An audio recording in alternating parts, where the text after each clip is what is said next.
World War II was a financial crime scene long before the first shot was ever fired. Your history teacher offered you a sanitized, fairy tale version of the Second World War. Not that the historical facts, the dates, the major battles, the final outcome were wrong. They lied through sheer, deafening omission. They left out the catalyst, the foundational truth, the money. World War II was not the inevitable result of one angry dictator's ambition or a single evil ideology seizing power. It was the terminal stage of the greatest global financial implosion humanity has ever witnessed. This catastrophe was launched by a single signature on a piece of parchment in 1919, spending 20 years systematically dismantling the foundations of the global economy until violent conflict was the only viable escape route left. Here is the uncomfortable reality your textbooks ignore. Every seismic event that propelled the world toward 1939 was an economic event first, and a political or military footnote second. Adolf Hitler did not win the masses over solely through mesmerizing, hateful rhetoric. He rose because the German currency first became useless, then vanished entirely. Imperial Japan did not invade Manchuria purely because of innate military aggression. They invaded because their essential industries and their banking system were collapsing. Britain and France did not idly permit Hitler to carve up Central Europe because their leaders were inherently weak or cowardly. They allowed it because they were financially exhausted and utterly bankrupt, still reeling from the previous war and the depression that followed.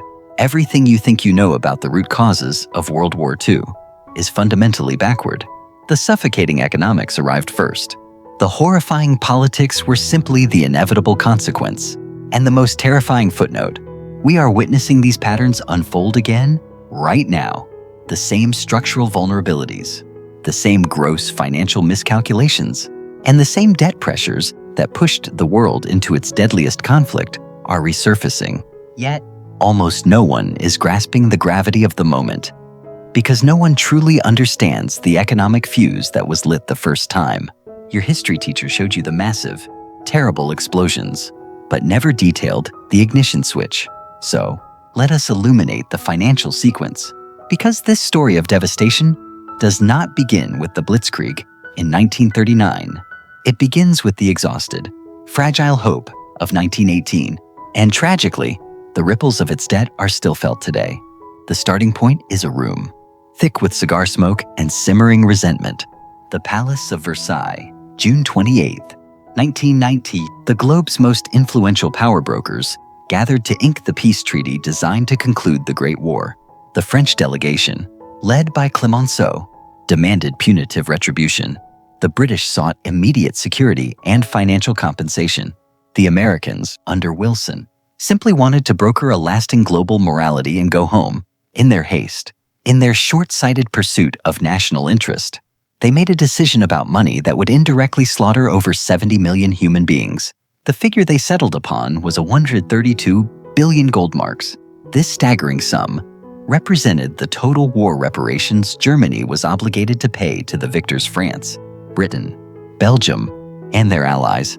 132 billion gold marks. To grasp the scale, this equates to roughly $500 billion in today's money.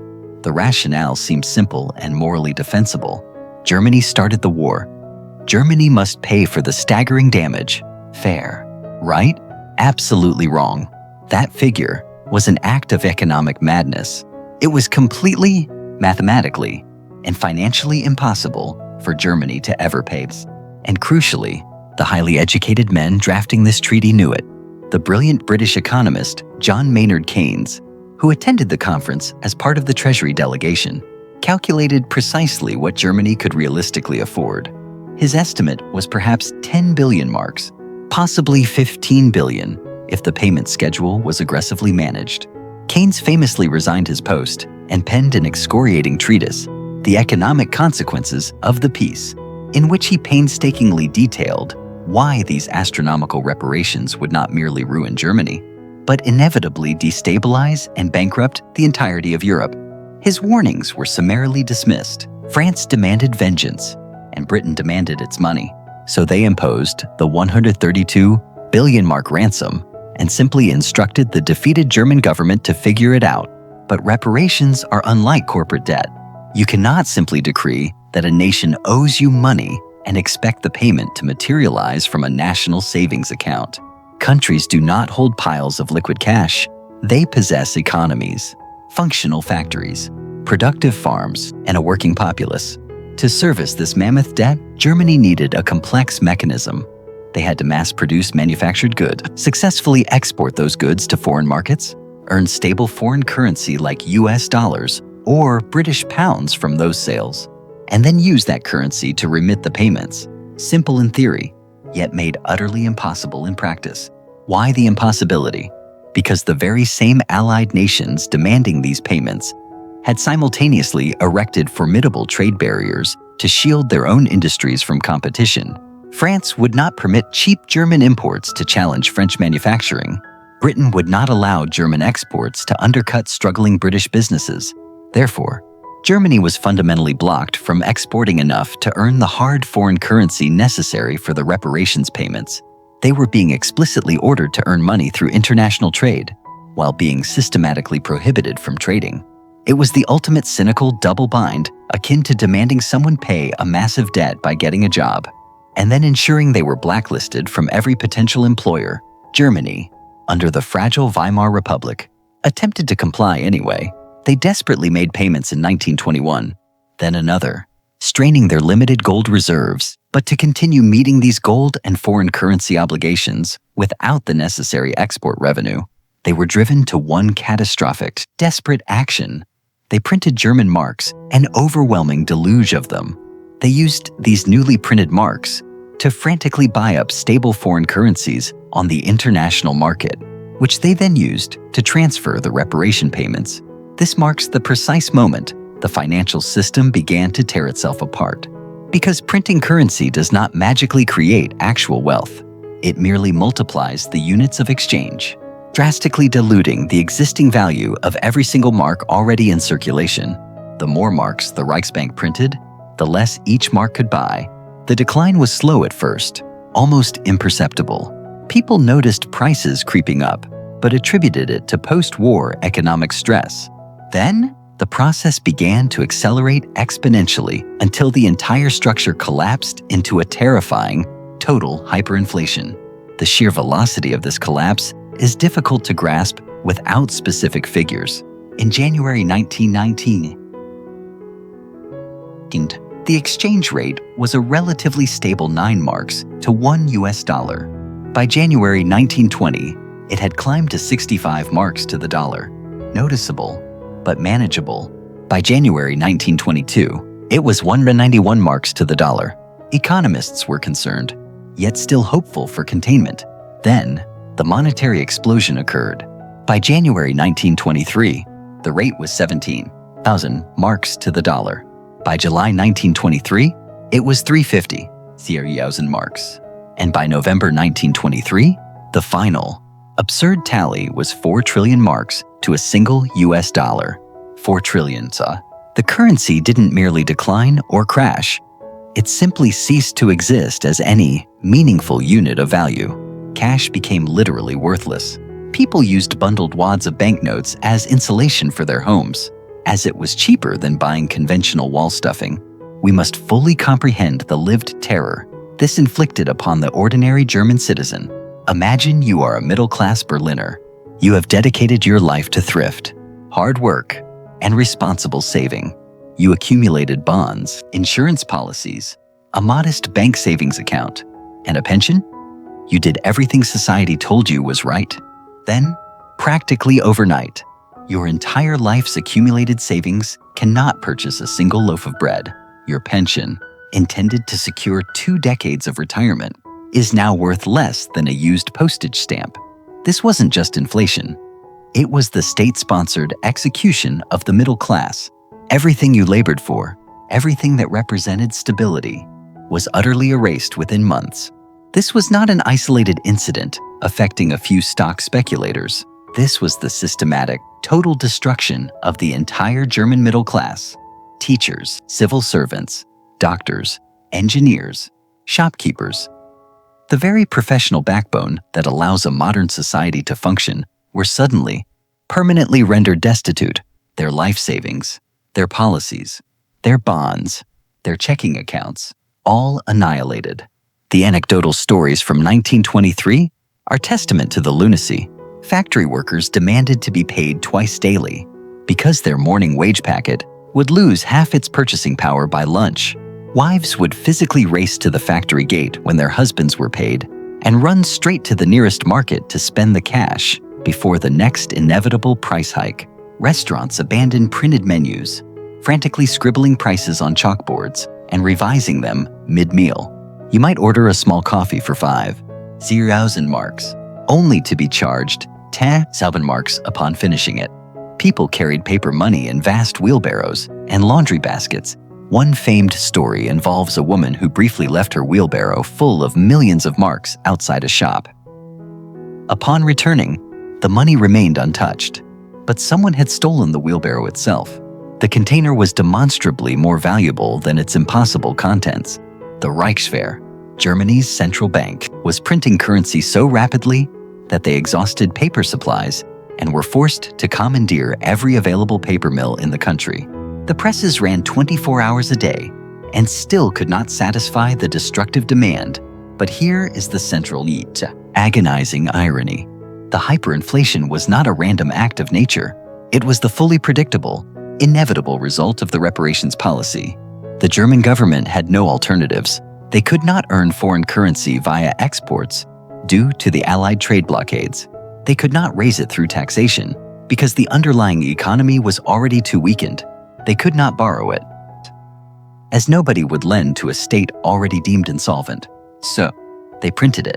They printed the marks to buy the foreign currency required to pay the reparations demanded by the Treaty of Versailles. In fulfilling the terms of peace, they deliberately destroyed their currency and their own domestic stability. France and Britain watched this process unfold, and far from caring, they were openly hostile. In 1923, when Germany finally declared a moratorium, explaining that its collapsing economy prevented further payments, France's response was immediate military aggression. French and Belgian forces occupied the Ruhr Valley, Germany's industrial heartland. Their stated intention: if Germany refuses to pay in cash, we will seize the resources directly. We will occupy the coal mines and steel mills and simply extract what we are owed. This single act poured gasoline on the fire. German workers in the Ruhr launched a massive campaign of passive resistance, going on strike. The Weimar government supported the strikers by paying them with freshly printed marks. This exponential influx of unbacked currency was the final, lethal push that escalated bad inflation into full-blown hyper-inflationary apocalypse. The chaos finally ended in November 1923.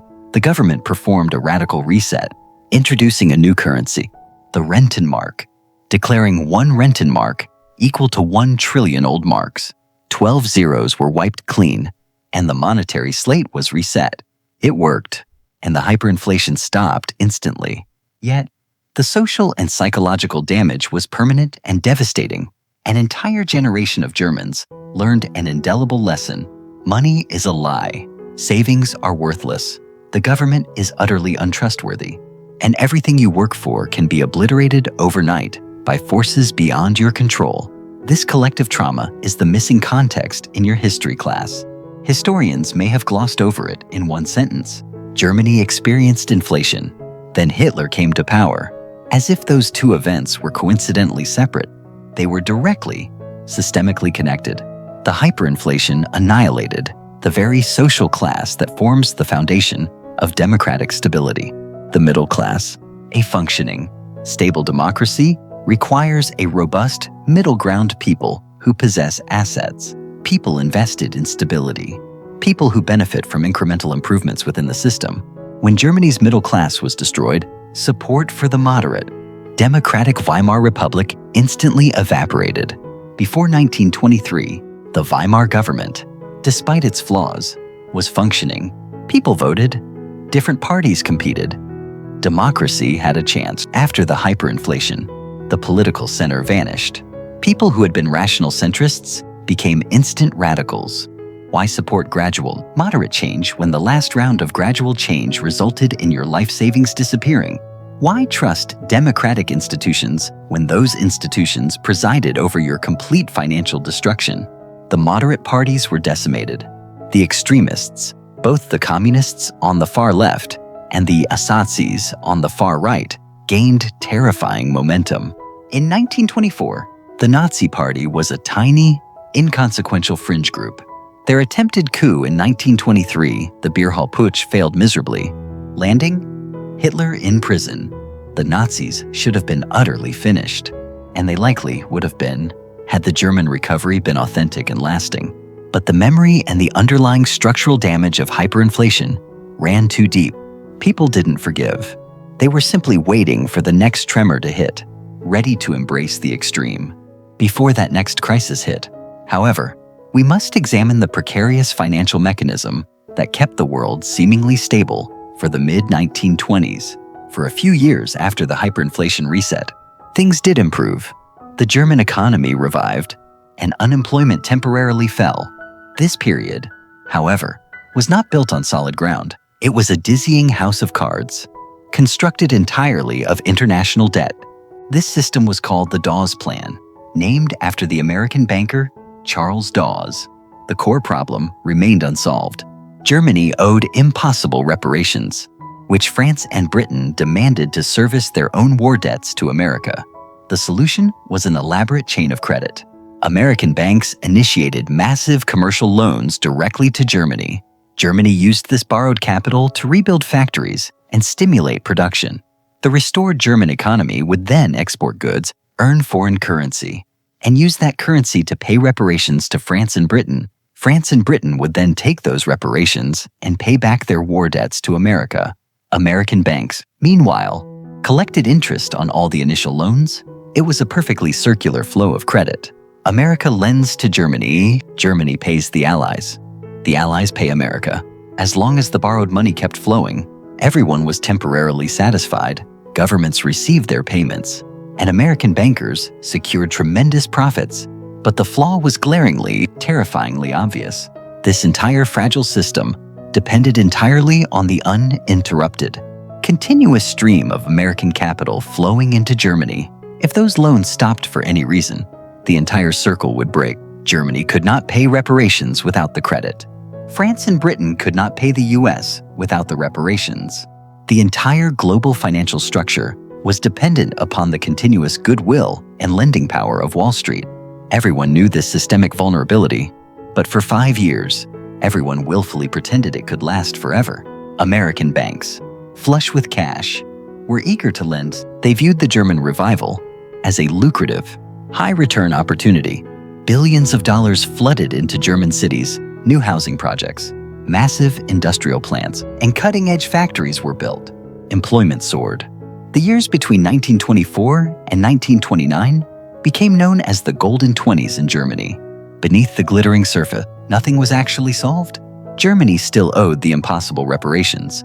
The debt was simply refinanced, rolled over, and amplified by the new American loans. It was the equivalent of paying off one credit card with 10 others. By 1929, Germany's total external debt, the original reparations plus the accumulated American loans, was larger than it had ever been. But as long as the global stock market was booming and the credit kept flowing, the anxiety was suppressed. But the circular flow of the Dawes Plan wasn't just a government-to-government arrangement. It was fueled by the cold, calculated pursuit of profit by private giants who saw Germany as a lucrative frontier.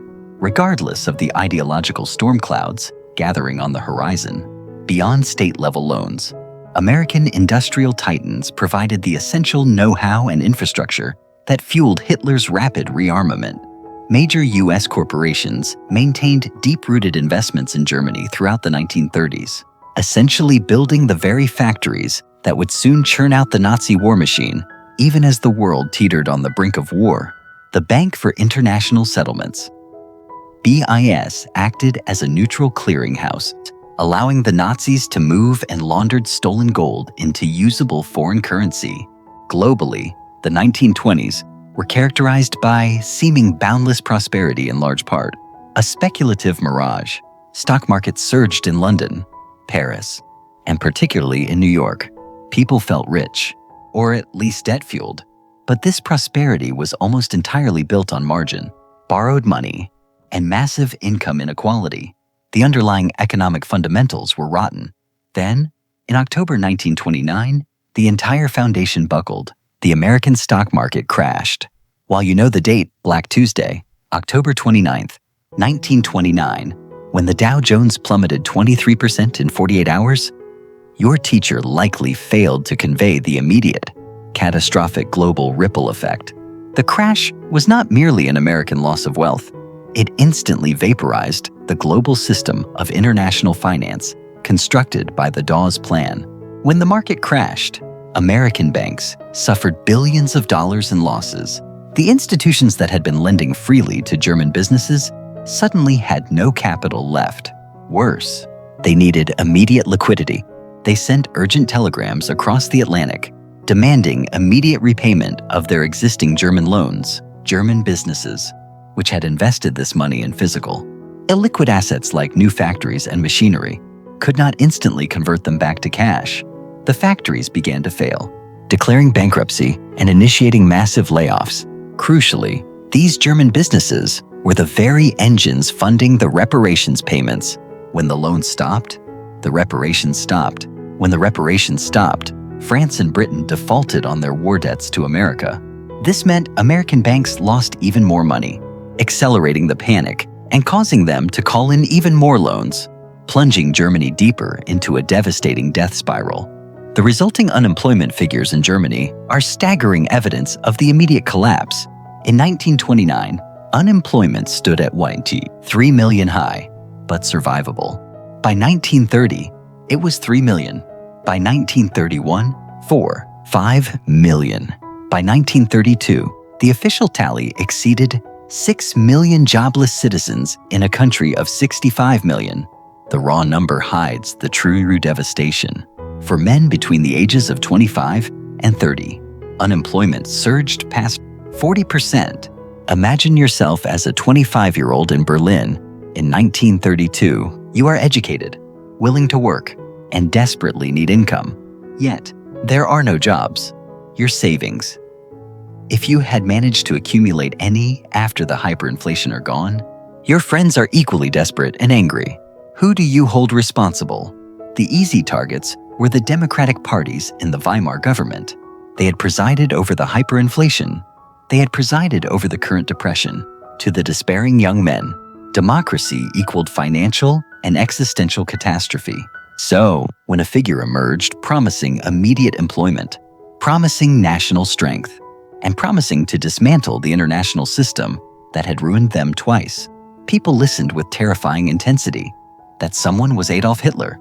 Observe the electoral shift. In May 1928, prior to the Depression, the Nazi Party secured a negligible 6% of the national vote. They were an irrelevance. In September 1930, after the crash began, their support shot up to 3%, instantly making them the second largest party. By July 1932, they had achieved 3%, cementing them as the single largest party in Germany. In January 1933, Hitler was appointed chancellor not by a coup, but through the normal constitutional process, placed in power by a desperate, failing political establishment that mistakenly believed they could control him. Their desperation was entirely economic. The Weimar government had attempted every moderate policy, massive spending cuts, tax increases, international pleas for debt relief, and nothing worked. Unemployment only rose. The economy continued to shrink. When moderate policies fail spectacularly, people turn inevitably to extremists. It wasn't because Germans were uniquely susceptible to evil. It was because they were uniquely desperate and twice ruined. And here is the most disturbing truth. Hitler did, in fact, fix the economy. Within 5 years of seizing power, Hitler reduced unemployment from 6 million to virtually zero. This is not propaganda. It actually occurred. German workers who had faced years of humiliating joblessness suddenly had state-guaranteed work, building massive projects and manufacturing arms. The economy grew vigorously. From the perspective of the man on the street, Hitler had delivered an economic miracle.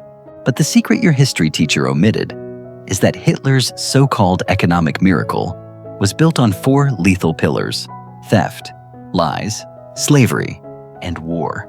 First, theft. The Nazi regime immediately launched the systematic expropriation of Jewish assets. This was not solely an act of anti-Semitism. Though the hatred was virulent, it was an act of state-sponsored economic resource generation. Jewish families and businesses in Germany represented one of the last bastions of concentrated wealth. The Nazis meticulously enacted laws designed to seize it, firing Jews from public sector jobs, banning them from private professions, confiscating their businesses, a process known as Aryanization, seizing bank accounts, property, and finally, literally all personal valuables. Conservative estimates suggest the wealth stolen from German Jews alone exceeded $100 billion in modern currency. This massive infusion of stolen capital was used to finance public programs, including the construction of the famed Autobahns and the nascent job programs. The economic recovery was built on robbery. Hitler didn't find money. He invented a shadow banking system that fooled the entire world. Second, lies. Specifically, sophisticated accounting fraud. Hitler's government invented an incredibly complex financial apparatus to obscure the true scale of their military spending from foreign powers and the German public. The centerpiece was an instrument known as MeFo bills. Pay close attention, because this debt mechanism was the key to unlocking Hitler's rearmament program. The Nazi regime established a fictitious shell corporation called the Metallurgische Forschungsgesellschaft MEBH. MeFo. This company existed only on paper, with no actual business operations, yet it possessed the authority to issue bills of exchange, essentially government IOUs. When a German company built a tank or an airplane for the military, the government did not pay in cash. They paid with a MeFo bill. The company would then take this bill to any German bank and cash it for real money, because the government ultimately guaranteed the bill. The genius, fraudulent trick was that since the MeFo company was technically a private entity, the 12 billion marks worth of MeFo bills circulating by 1938 were never recorded in the official government budget. On paper, Germany appeared financially responsible and armies. In reality, they were accumulating billions in hidden debt to fund a massive, illegal military buildup. Third, slavery. The Nazis swiftly implemented work programs that were essentially forced labor systems. The Reich Labor Service, Reichsarbeitsdienst, or RIT, conscripted young men for public works projects. They received only meager food and barracks housing. Not true wages, it was forced labor wearing the disguise of patriotic service. This system expanded dramatically later into the concentration camps and the deployment of over 12 million foreign forced laborers. But even pre-war, the Nazi economy relied on drastically suppressed labor costs to ensure the viability of its spending. Fourth, and most critically, war. Hitler's entire debt-fueled economic structure was designed to be unsustainable and required constant expansion. All the hidden MeFo bills would eventually mature. The stolen Jewish wealth was finite. The system was designed like a runaway train. It needed perpetual injections of new capital and new resources that could only be acquired by conquering neighboring countries. Hitler's regime was financially analogous to a businessman who took out a monumental loan to start a flashy venture that never actually generates revenue. When the loan inevitably comes due, the options are simple: admit failure and collapse, or violently rob your neighbors to service the debt. Nazi Germany chose armed robbery. If these hidden financial mechanics are changing the way you see history, hit the subscribe button. We go beyond the battles to follow the money. This is why Germany could never simply settle for a few early diplomatic victories. The question, why couldn't Hitler be satisfied with Austria or Czechoslovakia, is answered by economics. His entire system was a debt shark that had to keep moving and consuming, or it would implode. Look at the specific annexations through this financial lens. In March 1938, Germany annexed Austria. The Anschluss propaganda framed this as the ideological unification of German-speaking peoples. the undeniable. Immediate goal was Austria's gold reserve. German troops immediately drove to the Austrian National Bank in Vienna and seized all $90 million over 1 talent, $5 billion in current value of their gold. This gold was instantly used to pay for imported steel and oil and to bolster the German mark in international trade. Austria also supplied massive industrial assets, including the Steyr automobile and arms factory, and a large contingent of skilled workers integrated directly into the Nazi war machine. The economic value was indispensable. Then came Czechoslovakia. In September 1938, Hitler demanded the Sudetenland. Britain's Neville Chamberlain negotiated the humiliating Munich Agreement peace in our time, ceding the territory without a fight. The question of why Britain and France capitulated to such blatant aggression is often answered with cowardice. The more precise answer is financial paralysis. They were still recovering from the Great Depression, militarily underprepared, and unwilling to risk their fragile economies on a new war. They were financially too broken to stand up to Hitler. The ultimate prize in Czechoslovakia was not just the Sudetenland's fortifications, but the Škoda Works, one of the largest and most modern arms manufacturers in Europe.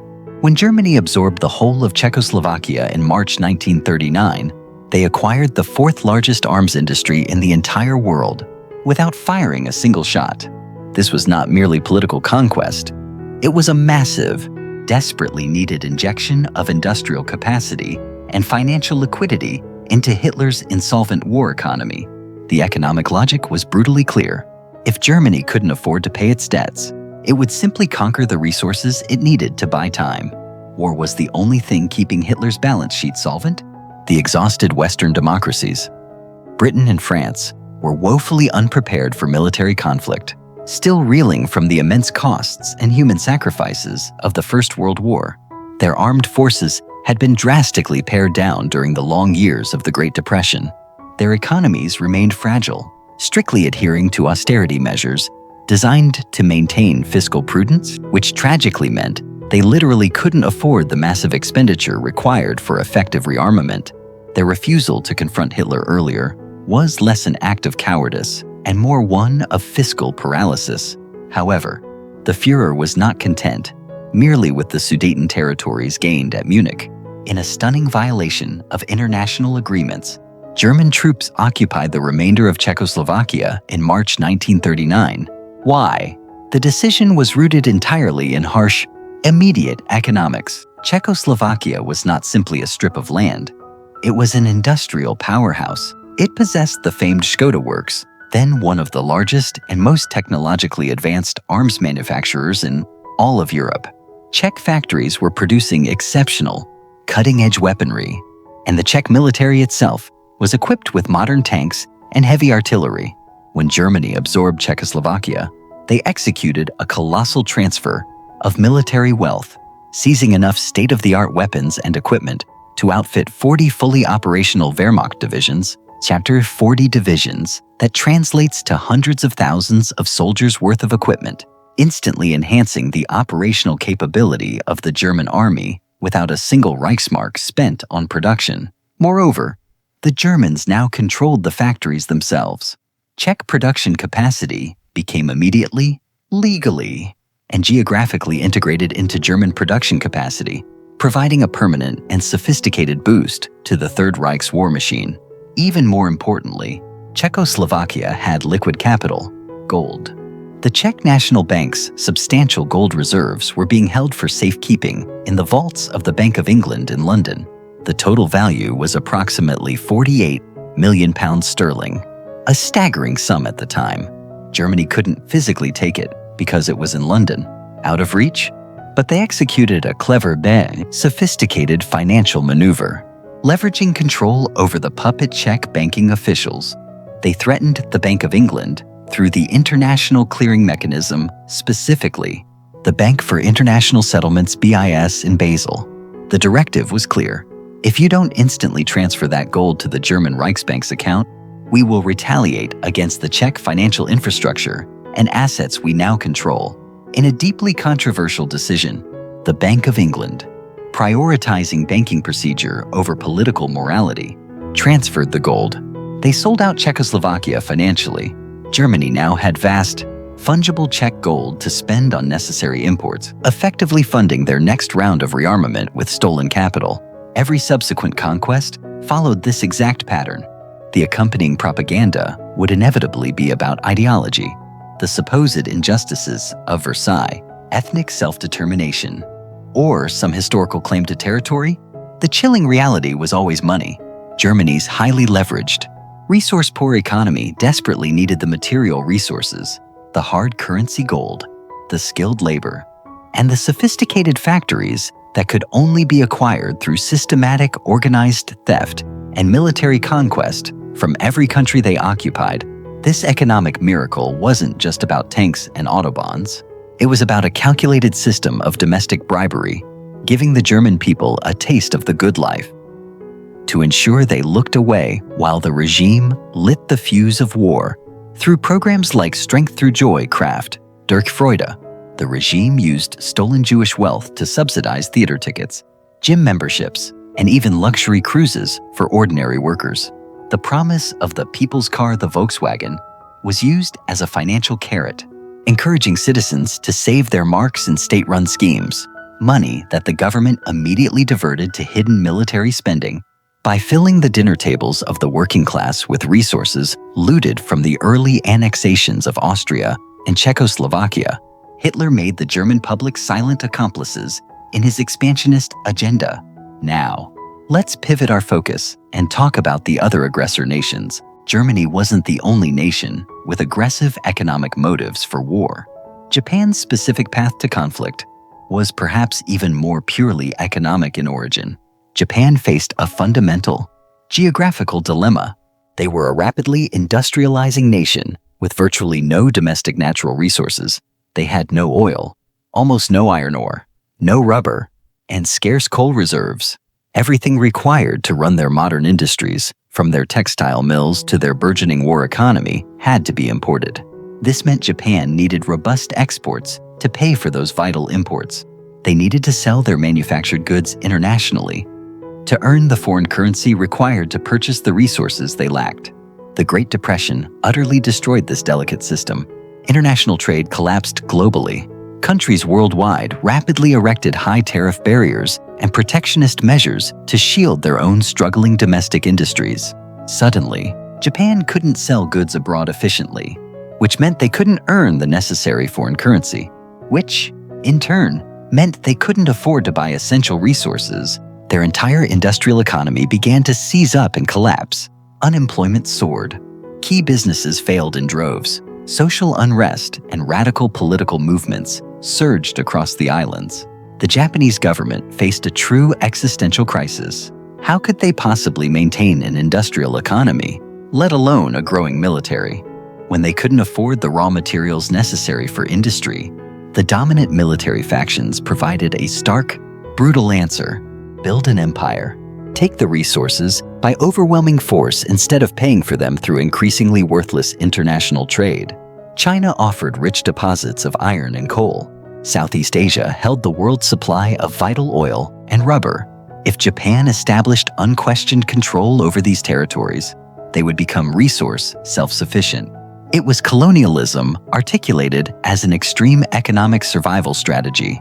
While morally indefensible and horrific in its execution, it held a stark, cold logic from their desperate perspective. Consequently, in 1931, Japan invaded Manchuria, Asia. Japan didn't just seize resources. They launched a campaign of financial plunder. They flooded occupied territories with banana money unbacked military scrip that acted as a brutal inflation tax, stripping local populations of their wealth to fund the emperor's war machine at zero cost. This northern Chinese region offered immediate dent, rich access to coal and iron. Japan installed a puppet state called Manchukuo and rapidly began extracting resources. The international community protested loudly. The fledgling League of Nations condemned Japan's actions. Japan simply ignored the condemnation and dramatically withdrew from the League. What meaningful action could other nations possibly take? They were all consumed by their own devastating depression problems. In 1937, Japan critically escalated the conflict. They launched a full-scale invasion of China proper. This was a massive, conventional war, consuming tremendous amounts of manpower and material. The ultimate goal remained control over key Chinese resources and the establishment of undisputed Japanese dominance across Asia. But wars are astronomically expensive. Very expensive indeed. Japan was spending massive, unsustainable amounts on military operations while their underlying economy continued to struggle with import shortages. They needed more resources to fund the war they were fighting to get resources. It was a vicious, self-consuming cycle. By 1941, Japan faced a critical, unavoidable problem. They had been mired in the debilitating Chinese conflict for 4 agonizing years. They had conquered significant territory, but the war relentlessly drained their existing stockpiles. The final, fatal blow came when America, in response to the atrocities in China, cut off all oil exports to Japan. Japan imported approximately 80% of its total petroleum supply from the United States. Suddenly, that lifeblood was gone. Japanese strategic petroleum reserves were meticulously calculated to last perhaps 18 months, tops. After that point, their entire military apparatus, the ships, the planes, the tanks, the supply trucks would grind to a complete halt. Japan's military machine would simply cease to function. The ruling military clique faced a terrifying choice: immediately halt the costly war in China, humiliatingly withdraw, and negotiate a crippling peace with America, or attack the only major remaining source of petroleum, the rich oil fields in Southeast Asia. Those fields were currently controlled by Britain and the Netherlands, Dutch East Indies. However, America had strongly indicated they would defend those colonial territories. Thus, attacking the oil fields meant an immediate, unwanted war with the United States. The Japanese military leadership calculated their perilous odds. If they executed a massive preemptive strike, successfully crippling the main American Pacific Fleet at Pearl Harbor, they gambled they would gain maybe 6 months of vital time to seize the entirety of Southeast Asia before the U.S. could effectively mobilize and respond. Once they had the oil, they calculated they would possess the necessary resources to defend their newly won resource empire indefinitely. This calculation, as history proved, was disastrously wrong. They fundamentally underestimated American industrial capacity and political resolve. But the essential point remains: Pearl Harbor was not driven by abstract ideology, samurai honor, or romantic cultural explanations often cited. It was about oil. Japan attacked America because their tanks were running out of fuel, and they saw no other viable option for national survival under the military's stringent terms. Economic desperation drove them to initiate a war they ultimately could never win. Italy's entry into the conflict was similarly and fundamentally economically motivated. Italy under Benito Mussolini constantly churned out propaganda promising the restoration of the glorious Roman Empire and the revival of national prestige. But the reality was that Italy was a relatively poor European nation. They had technically been on the winning side of World War I, but had received scant territorial or financial spoils, leaving a deep national feeling of having been cheated. Their economy was structurally weak, and youth unemployment was massive and volatile. Mussolini promised national greatness, but failed disastrously to deliver basic domestic prosperity. Therefore, he desperately needed continuous, cheap military victories and foreign adventures to justify his dictatorship and maintain public support. Conquering impoverished Ethiopia, annexing tiny Albania, and supporting Franco's forces in Spain, these were expensive, peripheral adventures that Italy could ill afford. But Mussolini needed them to manufacture a narrative of national success. Eventually, he rashly joined Hitler's war, hoping to opportunistically grab some of the immense spoils of victory in the early easy stages. It did not work out well for him or his regime. The Soviet Union's economic situation was radically different from the Axis powers. They operated under a command economy, a brutal system devoid of capitalism, market forces, or financial accountability. Stalin's government controlled absolutely everything, Every factory, every farm, every worker, and every ounce of production, this centrally planned system proved brutally inefficient and catastrophic during peacetime, resulting in widespread poverty and endemic scarcity of consumer goods. But it offered one singular, decisive advantage for preparing for total war. The government could instantly redirect all national resources by decree. There were no complex negotiations with companies, no market mechanisms to obey, just direct orders issued instantaneously from Moscow. Stalin knew war was coming. He had observed Hitler's rise closely, understood the inherent threat of Nazi ideology, and saw the coming conflict as inevitable. Consequently, starting in the early 1930s, Stalin launched a massive, accelerated industrialization program. He prioritized building new heavy factories, steel mills, and immense tank production plants. The human cost of this preparation was almost unimaginable. Millions perished in engineered famines, caused by the forced collectivization of agriculture. Millions more were sent to the vast gulag system of labor camps to provide slave labor.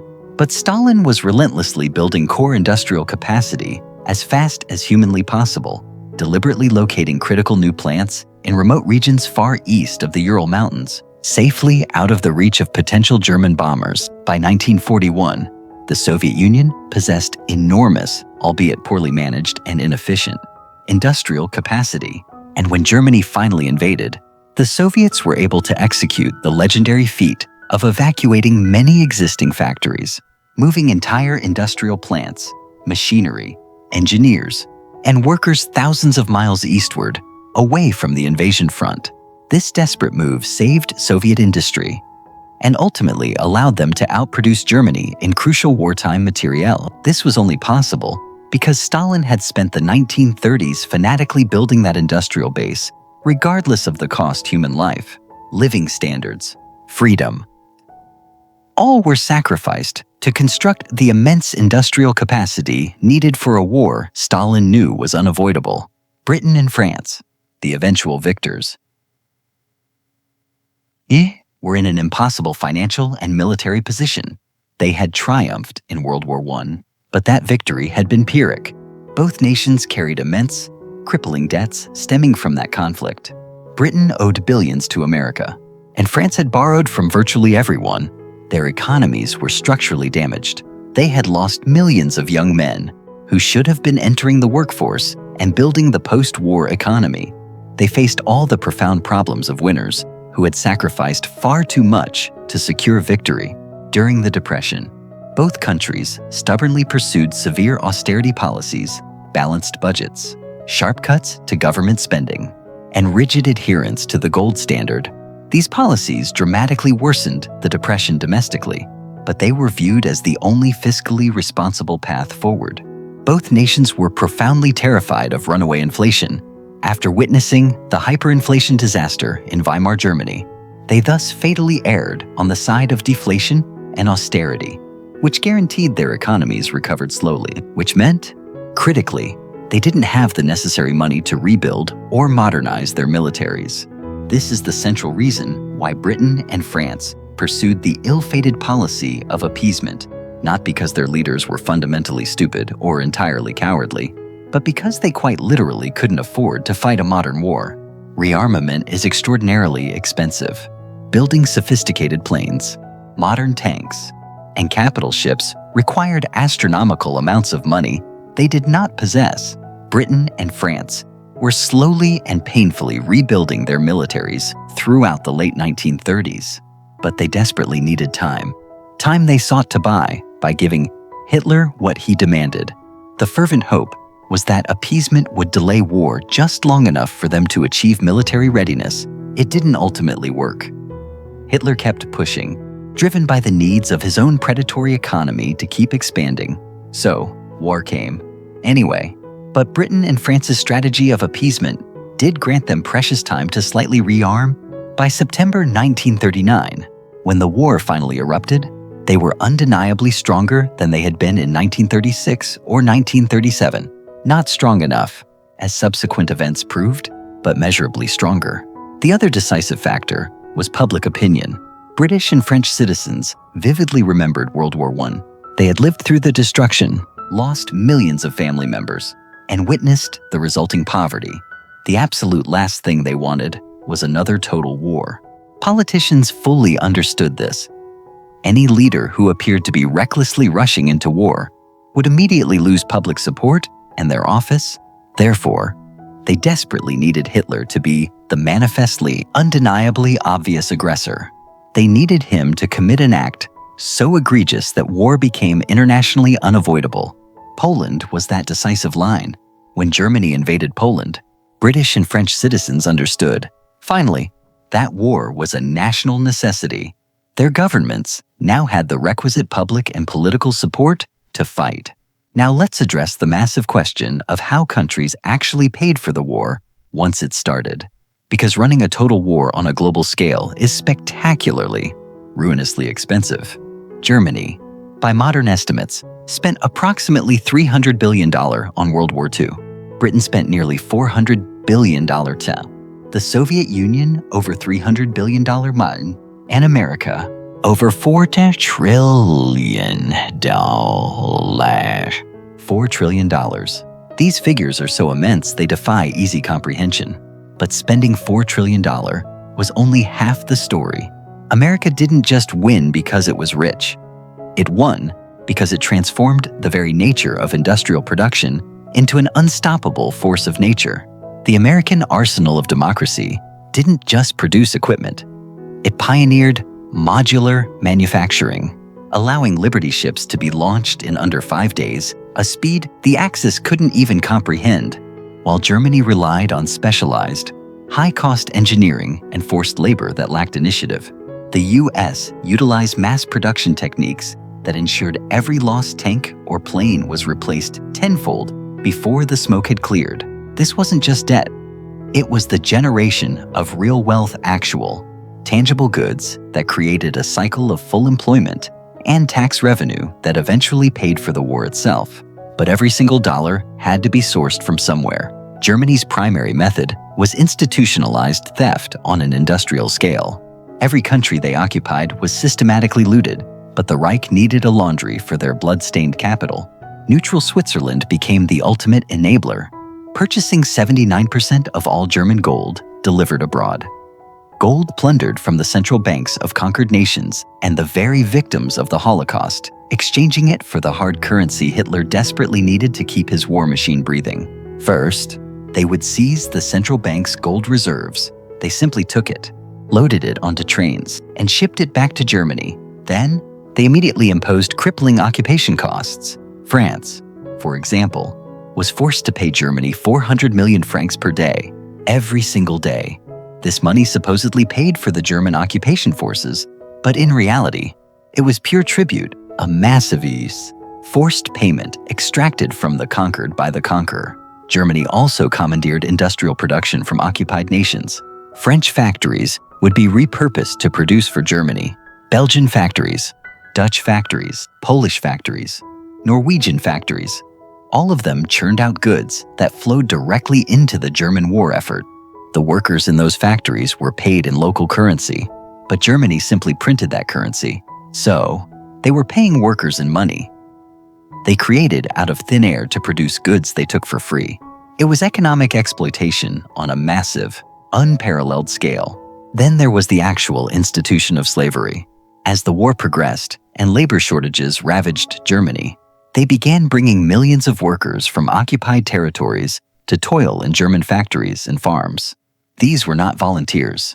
They were forced laborers, slaves. Eventually, over 12 million foreign workers and prisoners were working inside. They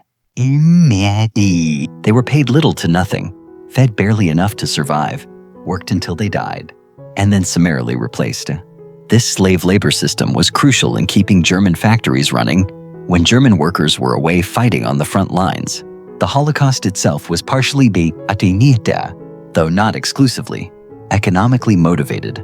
Jewish communities across Europe held property, businesses, bank accounts, irreplaceable art collections, and gold. The Nazis systematically took it all, first through formalized, legal confiscation, and then through deportation and industrialized murder.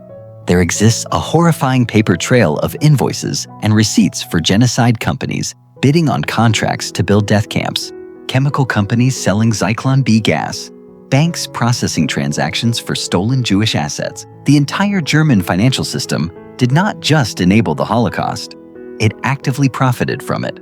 This vast, organized theft sustained Germany far longer than should have been economically possible. By 1944, Germany was funding roughly 40% of its total military spending directly from occupied territories. Without that stolen wealth, the German war economy would have imploded years earlier. But eventually, the conqueror runs out of things to steal. By 1945, the occupied territories were economically exhausted, factories were breaking down, workers were starving, and productivity was minimal. The theft machine stalled, and Germany's economy finally imploded. Britain's financing method relied heavily on borrowing from their own citizens through war bonds, from their vast empire, and most crucially, from America through Lend-Lease. British citizens bought war bonds using their savings, rich and poor. Everyone was lending money to the government to fight the war. The propaganda campaigns promoting these bonds were colossal, utilizing movie posters, radio broadcasts, and celebrity endorsements. The message was explicit. Buying bonds was a sacred patriotic duty, and people responded. Billions of pounds worth were raised. Britain also borrowed extensively from its global empire. Canada, Australia, India, and South Africa all contributed financially, some willingly, others far less so. India, in particular, was forced to shoulder enormous costs for the war effort. Britain essentially charged India for the expenses of defending India itself and for using Indian troops in other theaters. This created huge, unpayable debts that Britain owed to India. After the war, Britain never fully repaid these debts. They simply granted India independence, partially to avoid the financial reckoning. Economic considerations were a significant factor in the eventual, rapid dissolution of the British Empire post-1945. Then there was the pivotal program of Lend-Lease. This American initiative single-handedly saved Britain financially. By 1940, Britain was almost completely broke. They had bought huge quantities of essential supplies from America, paying for them in gold.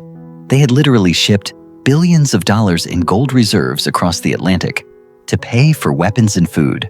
By late 1940, the gold reserves were critically low. Churchill estimated they had perhaps 2 months left before they would be totally insolvent, unable to purchase anything more from America, a scenario that would likely mean losing the war. President Roosevelt ingeniously devised Lend-Lease. America would give Britain the necessary supplies without requiring immediate payment. They would lend them. Britain would settle the debt after the war. Someday, maybe. Roosevelt famously compared it to lending a garden hose to a neighbor whose house is on fire. You don't ask for payment while the house is still burning. But the reality was simultaneously generous and cynical. America was granting aid, while at the same time plunging Britain deeply into debt that would grant America enormous leverage and power over Britain in the post-war world. It was both generous aid and geopolitical exploitation. Lend-Lease was eventually expanded to include the Soviet Union and other allies. By the conclusion of the war, America had supplied over $50 billion worth of materiel, about $700 billion in modern currency. The Soviets received critical trucks, food, and raw materials. Britain received everything from fighter planes to Spam. China received supplies. It was the largest foreign aid program ever conceived, and it was absolutely crucial to the Allied war effort. The Soviets desperately needed American trucks to maintain troop mobility. British food security was critically dependent on American shipments. Without Lend-Lease, both nations might have been forced to negotiate a separate peace with Hitler. Crucially, America did not pay for Lend-Lease with cash it had sitting around. It borrowed it, primarily through war bonds. Americans purchased war bonds fanatically. Over 80 million people bought bond schoolchildren with their allowances, housewives with grocery money, workers with automatic paycheck deductions. The government ran colossal propaganda campaigns. with Hollywood stars touring the nation promoting the bonds. The government sold it as patriotic duty, and it worked spectacularly. These bonds performed a clever dual economic function. They absorbed massive amounts of cash from the domestic economy. Had people spent that money on scarce consumer goods, it would have immediately triggered massive inflation. By persuading people to buy bonds, the government took money out of circulation. This controlled inflation, while simultaneously raising the necessary capital for the war effort. It was brilliant financial management. Though bond buyers were technically getting a bad deal, interest rates were below inflation, meaning bondholders lost purchasing power. They invested anyway because not doing so felt unpatriotic. The Soviet approach to financing the war was simpler and far more brutal. The government simply took what it needed. There were no war bonds, no financial markets to appeal to. The command economy meant the state controlled everything already. They simply ordered factories to produce weapons, ordered workers to work relentless shifts, and ordered farmers to grow food for the military. Compensation was minimal, mostly survival rations. The Soviet people suffered horribly. Living standards plummeted precipitously, and millions starved. Yet, war production continued because the government maintained the ability to direct every resource through pure force and coercion. America's overall financial management of the war was perhaps the most impressive feat of all. They ran absolutely enormous budget deficits. The national debt skyrocketed from around $40 billion maths before the war to over $250 billion afterward, a massive six-fold increase in just 5 years. The government was spending nearly half the nation's entire gross domestic product GDP on the military effort. These numbers would normally destroy an economy, causing hyperinflation and currency collapse. But America's economy was so inherently productive that it could absorb this colossal spending. American factories were miraculous engines of output. Before Pearl Harbor, the U.S. produced only a few hundred aircraft per year. By 1944, they were producing over 96,000 planes in a single year. 96,000. They went from making essentially zero tanks to producing tens of thousands annually. Liberty ships, which previously took months to construct, were being finished in weeks, sometimes even days. The record was a Liberty ship built in under 5 days from start to launch. It wasn't high quality, but it floated and carried essential cargo. This unprecedented industrial capacity meant America could finance the war primarily through production rather than solely relying on debt. Yes, they borrowed heavily, but they were also generating enormous real wealth. Actual goods, ships, planes, tanks, and trucks. This production created jobs, employed millions, and generated massive tax revenues. The war economy was, paradoxically, incredibly good for many American workers. Unemployment vanished entirely. Wages rose. After years of depression, suddenly there were more jobs available than workers to fill them. This massive productive capacity also meant America could outspend everyone else combined. They could afford to give essential supplies to all their allies while simultaneously building the largest, most powerful military force the world had ever seen. They could lose equipment and replace it far faster than their enemies could ever hope to destroy it.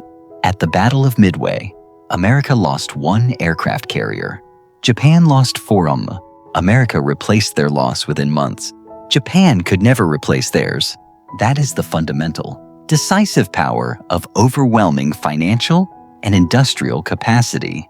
The truly terrifying conclusion, however, is that all of this, the entire global catastrophe, could have potentially been prevented with more intelligent, cooperative economic policy in the 1920s if the Treaty of Versailles had imposed realistic, achievable reparations instead of impossible, crushing financial burdens. If countries had chosen to cooperate during the onset of the Great Depression instead of retreating into protectionist competition, if governments had possessed a better, modern understanding of how to manage complex industrial economies, if the global financial system hadn't completely broken down into chaos, World War II did not have to happen.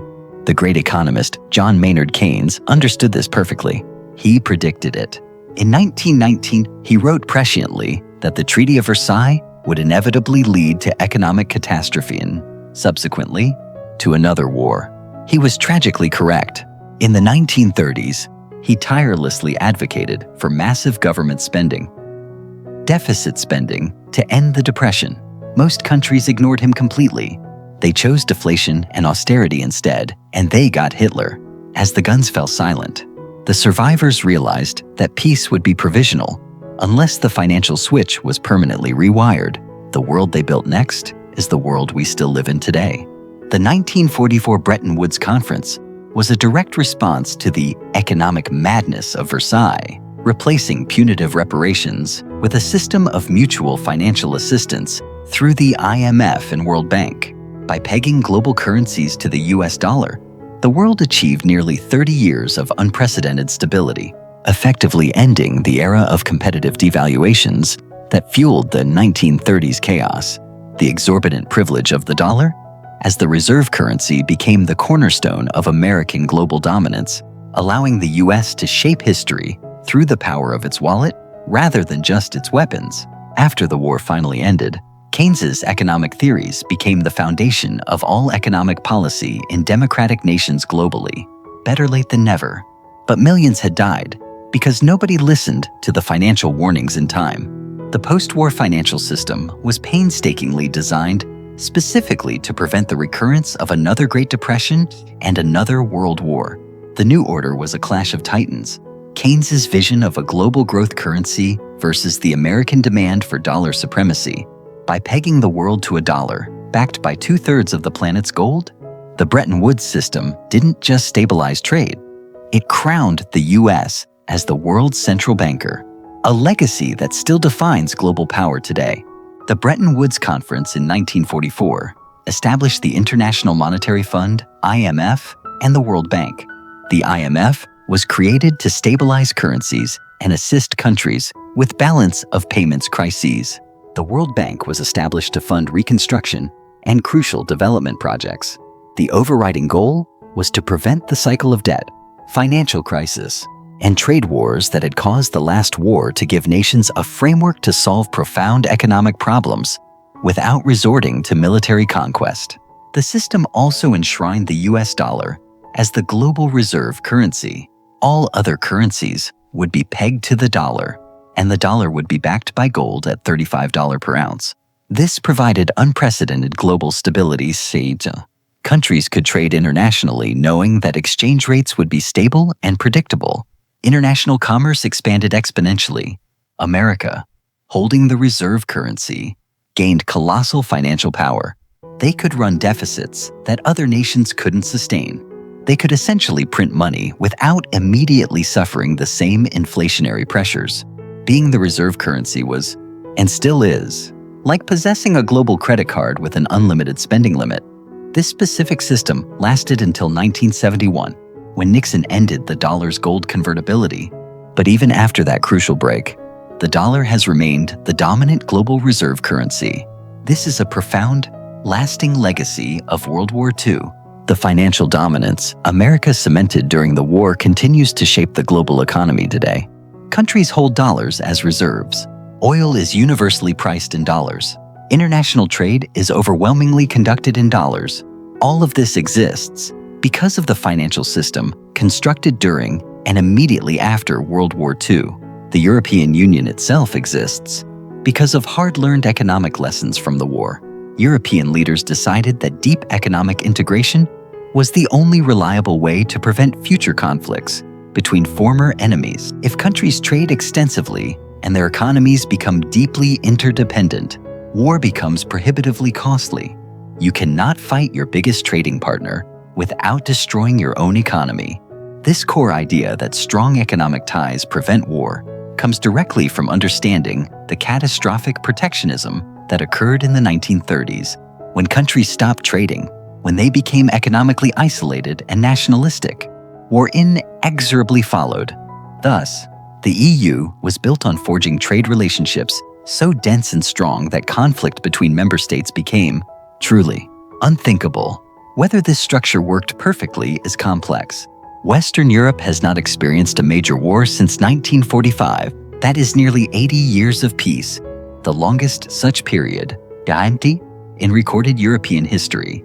Economic integration undeniably played a major role in achieving this, though it was aided by NATO, nuclear deterrence, and the stabilizing American presence, but economic ties certainly helped. It is far harder to demonize the people you trade with every day. The entire modern globalized economy is also a direct legacy of these wartime lessons. After World War II, countries deliberately created international free trade systems, the General Agreement on Tariffs and Trade. GATT evolved into the World Trade Organization WTO. Trade barriers were systematically lowered, tariffs were reduced, and complex international supply chains developed. The foundational idea was that deep global economic integration prevents war. Countries dependent on each other for essential goods have an inherent, powerful incentive to maintain peace. This concept is not foolproof. Economic interdependence didn't prevent World War I, but combined with other geopolitical factors, it seems to have helped prevent World War III. All of this exists because people learned from the cascading economic catastrophes that led directly to World War II. The Great Depression taught the world that you cannot allow economies to completely collapse. The German hyperinflation disaster taught that currency stability is non-negotiable. The international debt crises taught that global financial cooperation is essential. The trade wars taught that protectionism invariably hurts everyone. All these lessons, bought with the lives of 70 million people, shaped the post-war world order. If you think these are merely dusty relics of the past, look closer at the headlines today. The structural vulnerabilities of 1930 are no longer history. They are our present reality. Global debt to GDP ratios today have surpassed the levels seen on the eve of the 1929 crash, creating a fragile house of cards dependent on perpetual credit. The aggressive trade barriers and protectionism currently resurfacing between major powers mirror the disastrous beggar thy neighbor policies that strangled global trade in the 1930s. Rising income inequality is once again hollowing out the middle class, creating the exact same vacuum of desperation that populist demagogues exploited to seize power 90 years ago. But here is the critical, chilling part. We are rapidly forgetting these lessons. Income inequality is rising sharply in many countries, mirroring the dangerous levels of the 1920s. International cooperation is visibly weakening. Trade wars are subtly starting again. Extreme nationalism is resurging globally. Populist leaders are winning elections by blaming economic woes on foreigners, immigrants, and globalization. The very patterns that inexorably led to World War II are re-emerging. The specifics are different, but the core dynamics are identical. Economic desperation invariably creates political extremism. People who cannot afford housing, who cannot find good, stable jobs, who see their children facing worse prospects than they had. These people become angry. They desperately look for someone to blame. Immigrants, foreign competition, corrupt elites, the system, and they will follow leaders who promise simple, immediate solutions, even if those leaders are manifestly dangerous, even if those solutions are impossible. Desperation makes people willing to try anything. This is exactly what occurred in 1930s Germany. The German populace wasn't uniquely stupid or intrinsically evil. They were desperate, and Hitler promised to fix their deep economic problems. He actually delivered on some of his early promises: jobs, economic growth, and national strength. People supported him because, from their perspective, he was tangibly improving their lives. They didn't foresee the resulting war. They didn't understand they were supporting a monster. They simply wanted their lives to improve. The central lesson is that economic stability is not merely about achieving prosperity. It is a vital firewall against political catastrophe.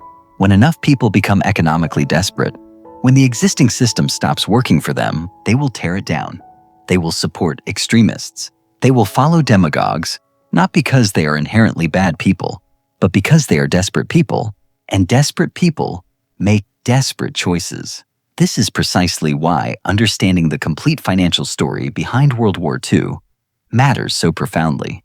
It is not just dusty history. It is a potent warning. Economic inequality matters. Financial stability matters. And international cooperation matters. Because when these things break down, the results can be globally catastrophic. The path from the Treaty of Versailles to Auschwitz is a financial path, just as much as a political one. Economic disaster created the precise conditions that made Hitler possible, made total war inevitable, and ultimately made industrialized genocide thinkable. We are no longer operating in theoretical darkness. We possess the blueprints of destruction, drawn in blood. History did not merely offer suggestions, it laid down iron laws. Impossible? Financial indemnities shatter national economies. Uncontrolled hyperinflation doesn't just impoverish, it morally vaporizes the diligent middle class. Global economic devastation, like the Great Depression, inevitably transforms civic dissatisfaction into violent political radicalism. Trade wars, far from protecting national interests, become self-inflicted wounds that cripple global stability. Economic despair is the universal precursor to political extremism. These were not abstract concepts. They were lessons hammered into the 20th century by a cataclysm that claimed 70 million lives. Therefore, when we witness the relentless surge of economic inequality today, we must consciously recall the phantom of Germany's shattered middle class. When the rhetoric turns to aggressive nationalism and isolating protectionism, we are witnessing the exact economic skirmishes that ignited the ruinous trade wars of the 1930s, when populist demagogues begin to scapegoat and blame external forces, foreigners, globalists, or the other. We must recognize the terrifying, familiar pathway that allowed Adolf Hitler to gain legitimacy. The erosion of genuine international cooperation is not a bureaucratic failure. It is the fundamental crack that history shows us leads straight to global conflict. The cyclical patterns are alarmingly distinct. The warning signs are not written in ancient script. They are flashing bright red in the modern headlines. The tragic financial trajectory leading to World War II was not destiny, but a chain of disastrous choices. The decision to enforce punitive reparations on a defeated nation rather than investing in the collective rebuilding of Europe. The stubborn, almost religious, adherence to the rigid gold standard, prioritizing currency stability over managing the crushing reality of the Depression. A choice that strangled recovery across the globe. The relentless pursuit of narrow national advantage at the expense of necessary international coordination. The willingness to tolerate soaring, soul-crushing unemployment, rather than embrace forceful government intervention. Every one of these decisions was championed by individuals who believed themselves to be rational, responsible statesmen at the time. These were small choices, incremental maneuvers made in sterile offices, yet they cumulatively engineered a trajectory where global war became less a sudden event and more an eventual inevitability. We are making identical, high-stakes choices right now in global trade policy, in financial regulation, in defining how to address systemic inequality, and, most critically, in deciding whether to recommit to international cooperation or retreat into self-defeating nationalism. These decisions are often presented as tedious, technical adjustments, buried deep within economic white papers, but they carry the exact same potential for catastrophic failure as the policies enacted 90 years ago, and they will define the political and social landscape for generations.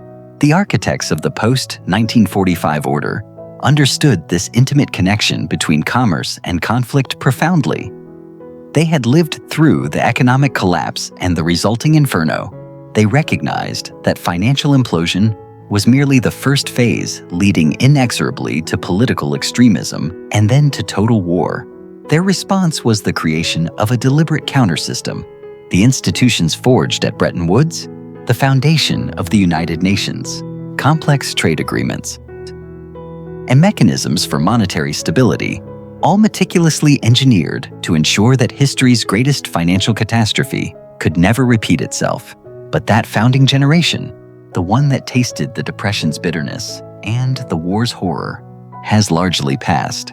For most people alive today, peace is an assumption, prosperity is a birthright, and international cooperation is an inconvenient bureaucracy. The vivid, visceral lessons that governed policy in 1945 have grown faint. Consequently, the protective system they built is being slowly, carelessly dismantled. Foundational trade agreements are questioned. International institutions are starved and undermined. Cooperation is aggressively replaced with zero-sum competition.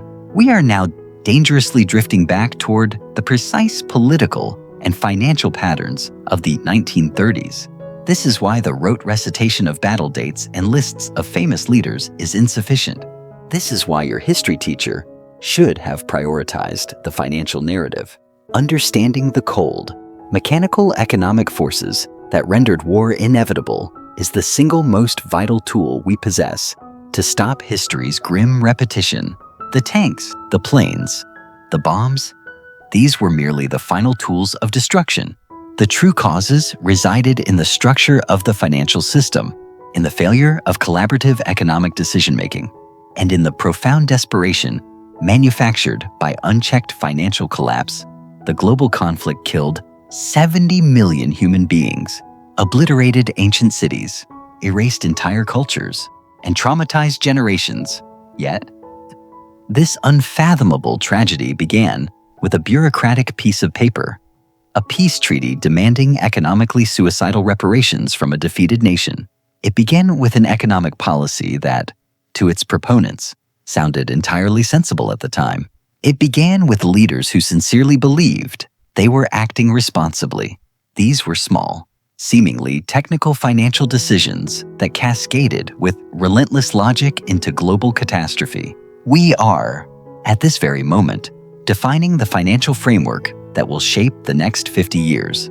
Decisions about trade alliances, currency stability, global financial management, and the crucial balance between debt and growth. These debates are technical. They rarely grace the front page.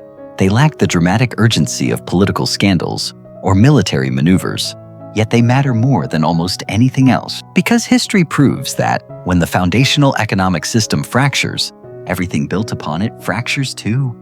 Democracy becomes unstable, peace becomes provisional, civilization itself becomes a fragile commodity. The financial story of World War II is a terminal warning, indelibly written in the count of 70 million dead. Economic stability is not merely a mechanism for comfort or prosperity. It is the essential, preventative layer against global collapse. Financial cooperation is not just about efficient trade. It is the ultimate tool for preventing war. Understanding money is not simply about acquiring wealth. It is about grasping the elemental forces that shape the course of history itself. Your teacher failed you by omitting this because the patterns are clearly repeating, and unless we internalize them, we are utterly condemned to repeat the consequences. Dadu. History doesn't repeat, but it rhymes with terrifying precision. Don't let your financial future be the next victim of ignored history. Subscribe and turn on notifications to stay ahead of the patterns.